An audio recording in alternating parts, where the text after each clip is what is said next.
Oya ni aje, welcome back to Pamian TV. Like, subscribe, comment and share.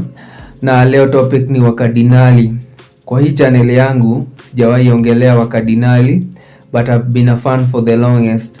Nilianza kusikiza wakardinali after kusikiza Victims of Madness 1 na track ya yenye inaitwa Extra Pressure, ikanibamba sana. So nikaamua kupitia catalog yao, nikapitia mangoma most zao.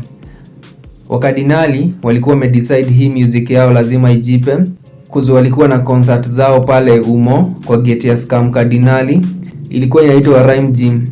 Kuna hii line Ska alisemanga, Rhyme Gym wrong rende ndani ya building, combine kila rapper Kenya ndo ni make mimi. Na pia kuna hii line nyingine alisemanga, I took a risk even my mommy knows, when family kauna kumbuka Ska the rhyme you know. Wakardinali wako na catalog kubwa sana. Kuna The Secret Sauce inakuanga Domani Munga, Ujiro wa Masoda. Domani ni intelligent sana, anaweza create melody unique sana, kama ile ya kuna siku yuzo wataungana, Mihadarati, Gara Grind, Mtoto wa Mama, Mariwana. Hooks zote za Munga zinakuanga on point. Na pia ikifika ni kurap, Munga ni fire.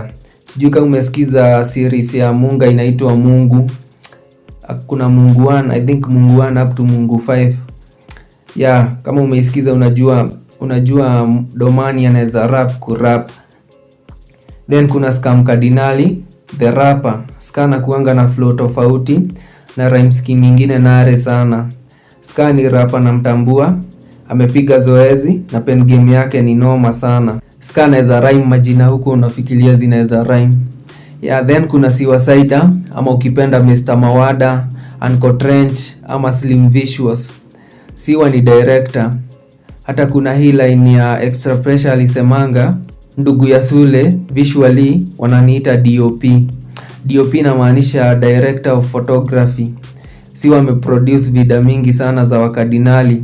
But away from that, Siwa ni the most intelligent lyricist kwa wakardinali. Haikosi Siwasaida alifanyanga literature, cause huwa naongelea vitu zina happen kwa inchi in one verse, be it lifestyle, politics ama anything.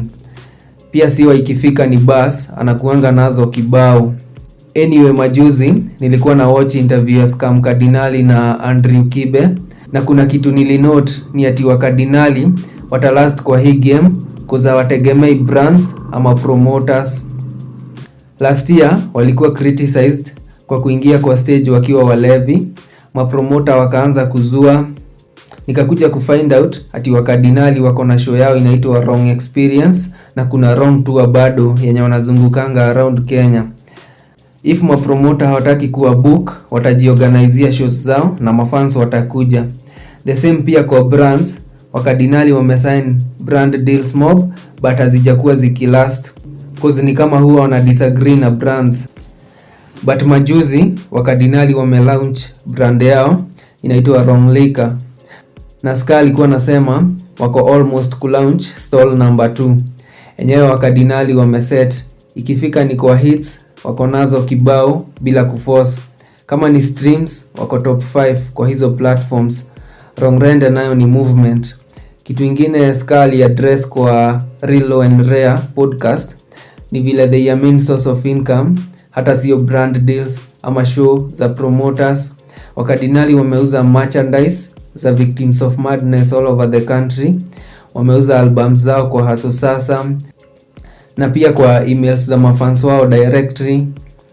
Ska alikuwa na explain vile wakardinali walikuwa na die hard fans, as in walikuwa nauza album yao before drop kwa DSPs, like wanatengeneza mixtape kama ya ndani ya cockpit, wanauza dhao kama zile enzi za CDs na cassette. Then the last point Ska ali-explain ni vile wasee udhani ati wali sell out, cause nowadays our drop hardcore hip hop kama kitambo. Ati nowadays mafans wanasema wakardinali wana make soft music.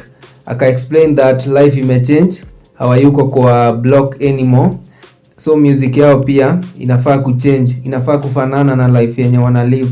So lazima wa rap about the soft life yenye wanaishi. Anyway, wakardinali manze to the world. na wamepush hip hop ya Kenya. Nikimalizia nitasema stream VOM2 kama hujaisikiza. Otherwise ni hayo tu kwa sasa manze. Like, subscribe, comment and share. Tupatane kwa the next video. We out.